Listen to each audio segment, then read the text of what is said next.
मैंने और बाकी यहाँ बैठे जितने सीनियर जर्नलिस्ट हैं अनेक नेताओं के भ्रष्टाचार में फंसने उनके मुकदमा को देखा होगा, लेकिन इतिहास में इसके पहले कभी भी किसी कोर्ट ने फैसले के पहले इतनी सख्त टिप्पणी और इतने प्रामाणिक शब्दों में ऐसी बात कभी नहीं कही। मैंने कम से कम नहीं सुनी है।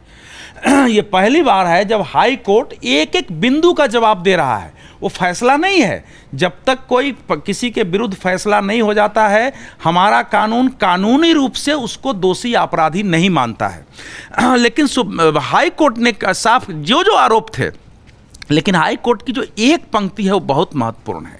उसमें वो कह रहा है कि अरविंद केजरीवाल आम आदमी पार्टी के संयोजक के रूप में, सरकार के रूप में तीन प्रकार से अपराध में शामिल थे। इन्होंने साजिश रची, आबकारी नीति बनाई और फिर आपराधिक तरीके से पैसे लेकर चुनाव में खर्च किए। गोवा के चुनाव में वो ये भी कह रहा है कि जो पैसे खर्च हुए उसके भी उपलब्ध हैं कि उनका कैंडिडेट्स कह रहा है, और साथ ही साथ जो हवाला ऑपरेटर के माध्यम से पैसे गए हैं वो हवाला ऑपरेटर के बयान हैं, उनके नाम है। तो ये जो पंक्ति है ना, ये सबसे महत्वपूर्ण पंक्ति है, क्योंकि अगर ये प्रमाणित हो गया, क्योंकि हाई कोर्ट कह रहा है कि इसके तथ्य हमने देखे हैं, हमको ईडी के सारे हमारे सामने रखे गए हैं, तो आम आदमी पार्टी की मान्यता खत्म करनी पड़ेगी इलेक्शन कमीशन को। अगर किसी पार्टी पर प्रमाणित हो गया कि उसने हवाला के जरिए भ्रष्टाचार से पैसा लेकर और पार्टी के चुनाव में खर्च किया है, तो न आम आदमी पार्टी की मान्यता खत्म होगी और अरविंद केजरीवाल और मनीष सिसोदिया, ये दोनों लोगों पर जो इसमें आरोपित है, आजीवन उनके चुनाव लड़ने पर प्रतिबंध लग सकता है इलेक्शन लॉ के अनुसार। तो ये सबसे महत्वपूर्ण पंक्ति है। अब पॉलिटिकली इसको कुछ भी कहा जाए, वो तो बाकी जवाब है। उसने कहा है कि आपने चुनाव के समय गिरफ्तार किया गया, तो बताया है कि क्या चुनाव के समय नहीं होता तो आप विरोध नहीं करते?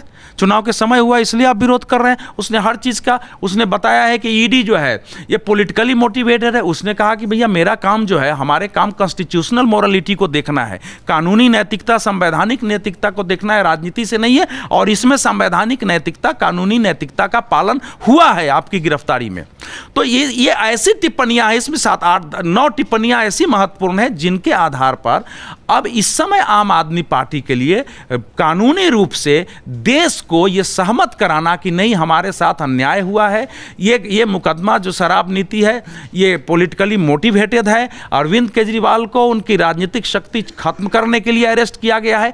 इसको अब ये देश स्वीकार नहीं करेगा जब तक कि कोई न्यायालय इसके विपरीत टिप्पणी नहीं देती है। और इसके अगले ही दिन राउजबनी कोर्ट में जब उन्होंने अपने वकीलों से सप्ताह में 5 बार मिलने की अनुमति मांगी तो उसने नहीं दे, उसने भी रिजेक्ट कर दिया है।